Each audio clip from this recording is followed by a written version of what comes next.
ভিডিওর প্রথম অংশে দেখে বুঝে গেছেন এটা কোন জায়গা হতে পারে, আর বিশেষ করে বলার দরকার নেই, কারণ আপনারা বুঝতেই পারবেন যে বাংলাদেশের কোন কোন জায়গায় এরকম রেসিপিগুলো পাওয়া যায়। তো এটা হচ্ছে মাওয়ার একটা অংশ। তো মাওয়াতে দেখা যায় যে ওইখানে একটা বিনোদন জায়গা হয়ে গেছে, যে এখানে ঢাকার আশেপাশে খুবই একটা ভালো জায়গা ঘোরার জন্য। আসসালামু আলাইকুম এভরিওয়ান, শুরু হতে যাচ্ছে মাওয়ার এবং ভাঙ্গার একটা ব্লগ। সেখানে আমরা হচ্ছে রওনা দিয়ে ফেলেছি ঢাকা থেকে মাওয়ার উদ্দেশ্যে। তো মাওয়াকে নিয়ে আসলে তেমন কিছু বলার নেই, কারণ মাওয়া সম্পর্কে অলমোস্ট আপনারা অনেক কিছুই জানেন। তারপর আমি ক্ষুদ্রভাবে একটু বলতে চাই, বাংলাদেশের অন্যতম বৃহত্তম ফেরিঘাট ছিল মাওয়া। এখানে একই সাথে 3টি ফেরি চলাচল করে। সর্বমোট 18টি ফেরি একই রুটে চলাচল করে থাকে। বাংলাদেশের দক্ষিণ অংশের সাথে যোগাযোগ একমাত্র মাধ্যম ও ফেরিঘাট।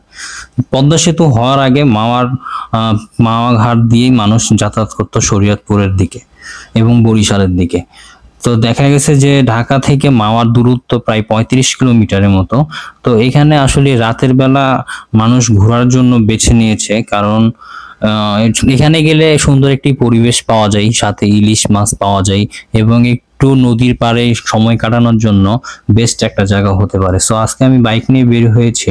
তো দেখতে পাচ্ছেন মাওয়াতে গেলে আপনার টোল দিতে হয়। সো টোল দিতে গেলে আপনার হচ্ছে কয়েকটা টোল হয়।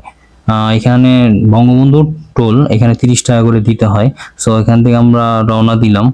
রওনা দিয়ে দোয়া করবেন। আসলে মাওয়া রোডটা নিয়ে বিশেষ করে কথা বলার মতো স্কোপ বাংলাদেশে বর্তমানে নেই, কারণ অলমোস্ট আপনারা জেনে গেছেন যে বাংলাদেশের বেস্ট অফ রাস্তা হচ্ছে মাওয়া রোড।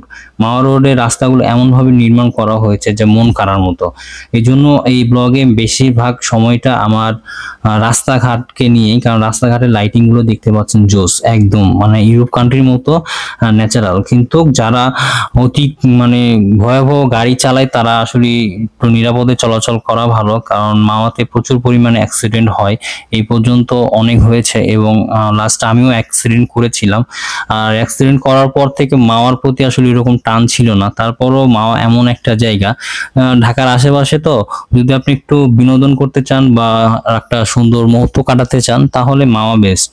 এই জন্য মাওয়ার উদ্দেশ্যে বের হয়ে গেলাম। যাই হোক, অ্যাক্সিডেন্ট কপালে আসবে যাবে, ভয় হওয়ার আসলে কিছু নাই, সাবধানে গাড়ি চালাতে হবে। কারণ অ্যাক্সিডেন্টটা হচ্ছে 3টা কারণে হয়ে থাকে ম্যাক্সিমাম। একটা হচ্ছে ওভার স্পিড, সেকেন্ড হচ্ছে ভুল বুঝাবুঝি, আর থার্ড অপশন হচ্ছে আপনাকে কেউ যদি এসে মেরে দেয় এরকম। যাই হোক, সবসময় সেফটি নিয়ে এবং ঠান্ডা মাথায় সাবধানে গাড়ি চালাবেন, কারণ হচ্ছে বাংলাদেশে প্রচুর পরিমাণে অ্যাক্সিডেন্ট হচ্ছে এবং স্পট ডেট হচ্ছে। এই জিনিসটা মাথায় রেখে আপনারা গাড়ি চালাবেন। সময়ের আগে জীবন, এটা অবশ্যই মাথায় রাখবেন। যদি আপনি বেঁচে থাকেন, কম সময়ের জায়গায় লং সময় যদি হয় তারপরও লক্ষ্যে পৌঁছাতে পারবেন। আর আপনি যদি বেঁচে না থাকেন তাহলে ওভার স্পিড দিয়ে কি করবেন। যাই হোক, কথা না বাড়িয়ে এখন আমরা মাওয়ার কিছু দৃশ্য দেখাবো। চলে আসছি। মাওয়া যেতে হলে এরকম একটা রেস্টুরেন্ট পাবেন। রেস্টুরেন্টটা অনেক সুন্দর, লাইফ লাঞ্জার। এখানে যদি আপনি নামেন, এখানে অনেক সুন্দর একটা রেস্টুরেন্ট তৈরি করা হয়েছে এবং এখানে ফটোশুট করার মতো অনেক সুন্দর জায়গা। এবং আরেকটা রেস্টুরেন্ট পাবেন ইলিশ বাড়ি। হ্যাঁ, এইখানে আসলে একদম ইলিশের মতো একটা রেস্টুরেন্ট, যেটা হচ্ছে ইলিশ বাড়ি নামে পরিচিত। মাওয়ার পূর্বেই আর কি এটা দেখা যায় মাওয়া ঢুকতে হলে। তো এরপরেই দেখবেন এখানে বিভিন্ন ক্যাটাগরির রেস্টুরেন্ট রয়েছে, কুটুম বাড়ি রয়েছে। এখানে রাতে বেশিরভাগ লোকজন আসে, দিনে ওইরকম আসে না। হ্যাঁ, তো এখানে দেখবেন যে আসলে আপনারা ফ্যামিলি নিয়েও আসতে পারবেন, ফ্যামিলি নিয়ে এখানে এন্টারটেইনমেন্ট করতে পারবেন। শখের হাড়ি ম্যাক্সিমাম আমরা এখানে এসে খাওয়া দাওয়া করি, কারণ এটা রেস্টুরেন্টের জোস এবং ছবি তোলার জন্য বেস্ট একটি মনে করি। দেখতে পাচ্ছেন আমার আশেপাশে অনেক রেস্টুরেন্ট আছে, আপনি চাইলে ফ্যামিলি ফ্রেন্ড সার্কেল সবাইকে নিয়ে এসে এখানে একটা ট্যুর দিতে পারেন। সো এখন মাওয়া ঘাটে চলে এসেছি। মাওয়া ঘাটের দেখতে পাচ্ছেন যে দিনে আসলে আমি কখনো আসি নাই, কারণ দিনের পরিবেশটা কেমন থাকে জানি না, কিন্তু রাতের পরিবেশটা জোস একেবারে।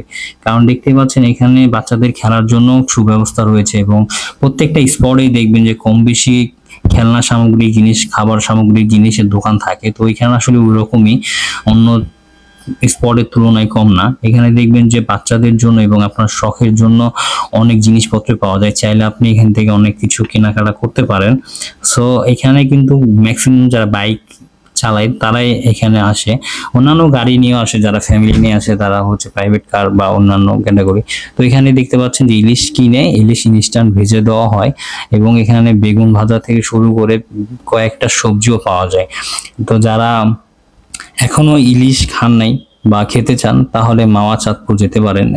এইগুলোতে ইলিশ মাছগুলো বেশি, আর এইগুলোতে দেখবেন যে এই মাংস বলেন মাছ বলেন, মানে মাছের ক্যাটাগরিটা এখানে সবচেয়ে বেশি আর কি, কারণ সমুদ্রের পাশে মাছ বিলাস যদি না হয় কেমন হয় বিষয়টা। এই জন্যই যারা এখনো আসেন নাই তারা আসা ট্রাই করবেন, এখানে অনেক সুন্দর জায়গা রয়েছে। এটা একটা পানের দোকান, এখানে বিভিন্ন রকম পান পাওয়া যায়, এই হলো কথা। আর এখানে দেখবেন যে কক্সবাজারের মতন অনেক খেলনা পাওয়া যায়, এবং পাথরের এবং হচ্ছে